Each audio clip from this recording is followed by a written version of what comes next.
Hi, and welcome. This is part 2 of my playthrough of Play Novel Silent Hill on the Game Boy Advance. The silence, the out-of-season snow, and strangest of all, the entire town is wrapped in a thick fog. Nice snow effect. We need to find Cheryl, so we'll go after her. I mean, she's the character's daughter, so that seems like the right thing to do. I begin to run. Only the sounds of my footsteps echo in the surroundings. Just where in the world is Cheryl gone? Did someone lead her away? Various concerns run through my mind. What? Wait, what was that? I suddenly get the feeling I heard footsteps, other than my own, so I stop moving right away to check it out. Silence. Wait, through the thick fog I see a figure that's about the size of a child. Cheryl? Cheryl! At that moment I begin to move slowly towards the figure. It starts to run. I fiercely chase after the figure. That's definitely Cheryl.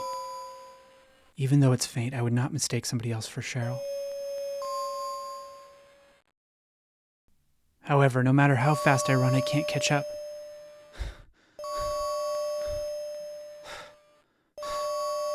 Instead, the figure is getting gradually farther away from me. The figure puts on speed like it's gliding through the air.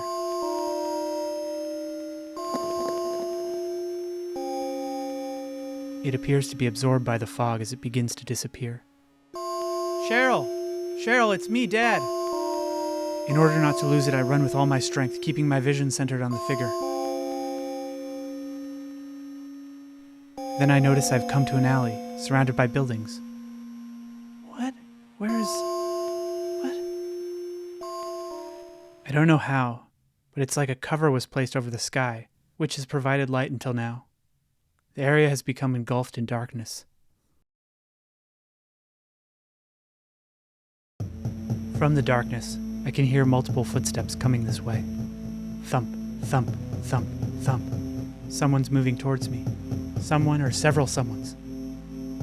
Alright, so another choose your own adventure part. Should I get out of here, or should I not? I'm staying. I stood ready. What the? Who are they? With beast-like rage, they've closed in right where I am.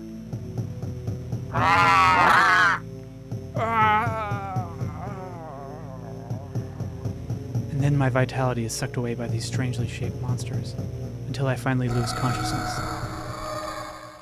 Sybil Bennett. She's a full-time police officer working in the neighboring town of Brahms. There was no one else in the cafe other than her and Harry.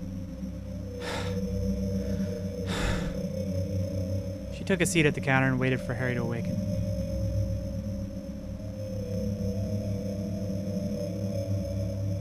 What? Huh? I suddenly awoke. Where is this place? Why am I here? Was I brought here by someone? There's no boundary between dream and reality. Just confusion. As I lay on the bench seat in the cafe, my eyes slowly begin to focus. The woman sitting at the counter stands and folds her arms. She walks over and looks down at me. Huh. Finally awake. She's wearing a police uniform. The woman smiles a little bit as she appears to be relieved that I've regained consciousness. It looks like you've come around. Who are you? I try talking to the unfamiliar woman.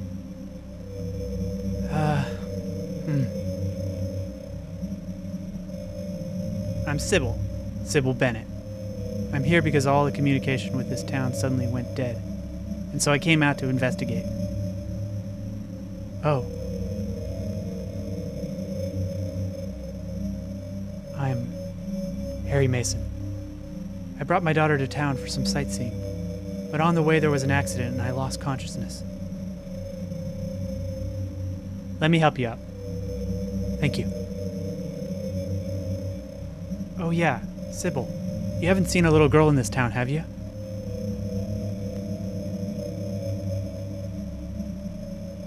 A little girl?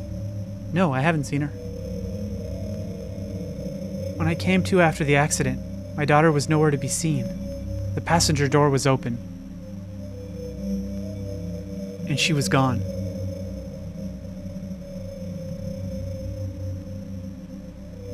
Cheryl. Sorry, my daughter's name is Cheryl. She's a timid person, so it's hard to imagine that she headed out into this weird town all alone. Plus, I was in the driver's seat, and she gave me no warning. It just doesn't make sense. Are you familiar with this area? There's no sign of anyone. And what's going on with snow at this time of the year? Just what in the...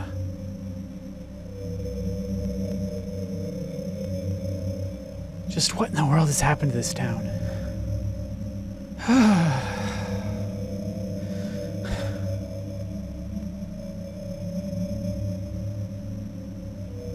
I'm afraid I don't know either. I still haven't seen anyone, other than you. It's like the town is as silent as a graveyard, left without even the means of contacting neighboring towns. I see. You also had an accident, right? I thought it was a good idea to head over to the police station in this town. Alone, on my motorcycle. Interesting. But I guess I was going a little too fast. She kind of looks like a badass with that pose. A girl suddenly jumped out into the road. I'm pretty sure it was a girl. I almost hit her. I cut the handlebars hard in order to, well, avoid her. After that, I can barely remember anything. When I came to, I was lying on the street in front of this cafe. So I naturally came out here to get out of the snow. And then I found you sleeping there. Okay, what happened with the monsters? I was having some kind of terrible dream. As for if I made it here on my own, I don't remember at all.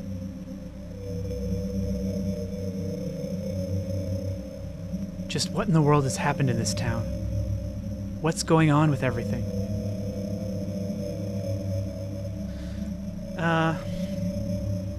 Well, the situation is definitely strange. I'll head back to Brahms for reinforcements, and then return here. How about you?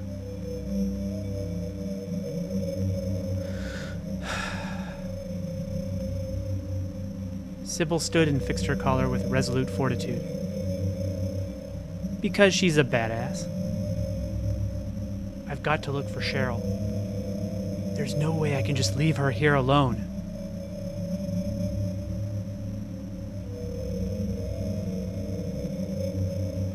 I see. Well, I'll give you this then. You never know what might happen under these circumstances. If you feel threatened, then pull the trigger without hesitating. I take the gun into my hand. Why would she be giving me a gun right now? Well, considering the monsters, I'm going to take it. Having never handled a gun before, I'm surprised by how heavy it is.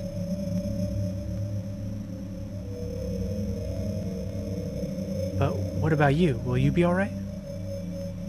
Me? I'm not like the average girls around here. I've undergone proper training. Sybil placed her hand on the exit door. Then she turns and faces me again.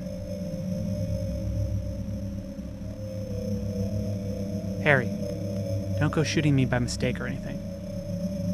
One thing I haven't had training on is how to stop bullets. She smiled after saying this and disappeared into the thick fog.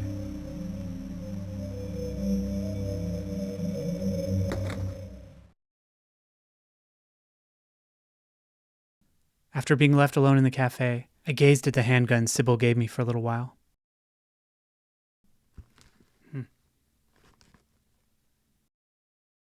Then I thought about Cheryl, who disappeared in this town. The figure I saw in the fog, That was definitely Cheryl.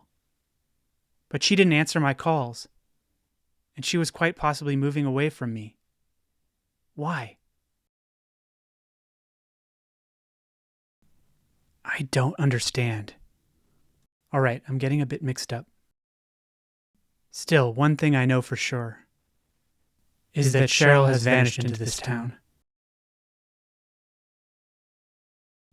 All I can do is look for her.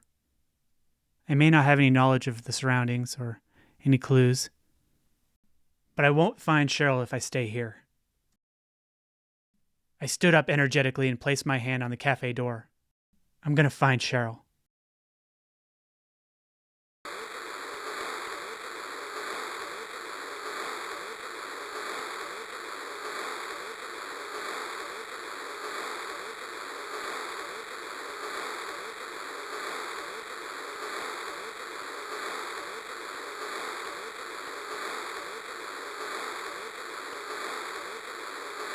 Okay, well, if it's outside of the cafe, it's unlikely I'd hear it that loud, so I'm gonna go inside. I look around the cafe and walk in the direction the noise is coming from, and then pick up the source of the noise.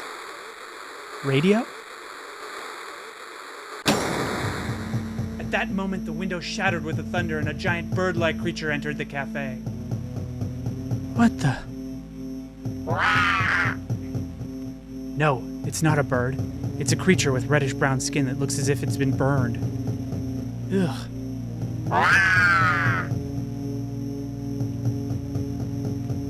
In its belligerent pale green eyes, it's clear that my life is in danger.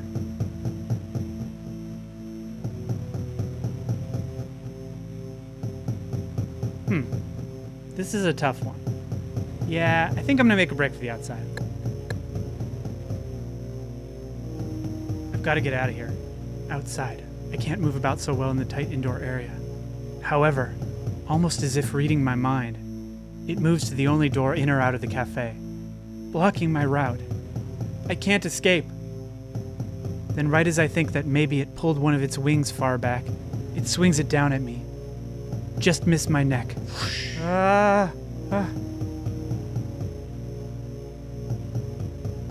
just barely avoided death, but in the process I ended up falling backwards.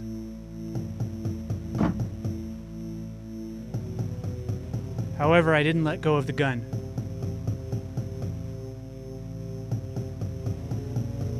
The target is the wing. If I can destroy the wing, it won't be able to move. Then I can finish it at my leisure.